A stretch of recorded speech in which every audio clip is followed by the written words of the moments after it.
వరుసతో వృత్తాంతం పడి విన్నవించి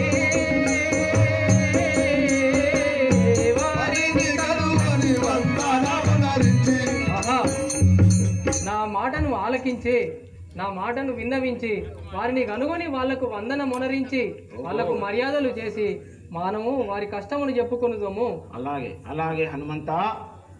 బ్రతిమాలి వారికి ప్రణమిల్లేదను నేను, బ్రతిమాలి వారికి ప్రణమిల్లేదను నేను, బ్రతిమాలి వారికి ప్రణమిల్లేదను నేను, బ్రతిమాలి వారికి ప్రణమిల్లేదను నేను.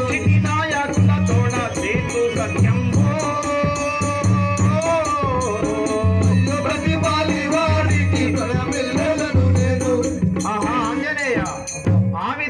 వారికి నేను ప్రణమిల్లుతాను. ఆ క్షితినాయకులతోడ నా స్నేహాన్ని కొనసాగిస్తాను కదా. శరణన్న వారిని చేపట్టి రక్షించే, శరణన్న వారిని చేపట్టి రక్షించే కరుణ సముద్రుడు సౌందర్యసుతుడు,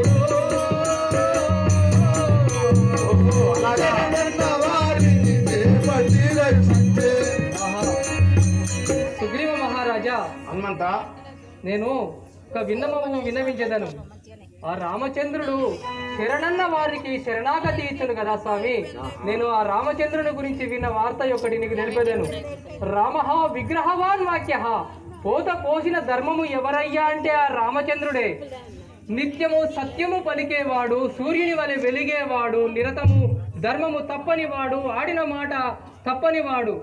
ఆహా, ఆ తండ్రి వాక్యము కొరకై 14 ఏళ్ళు వనవాసముకు వచ్చిన వాడు అంతటి మహానుభావుడు, ప్రచార పురుషుడు.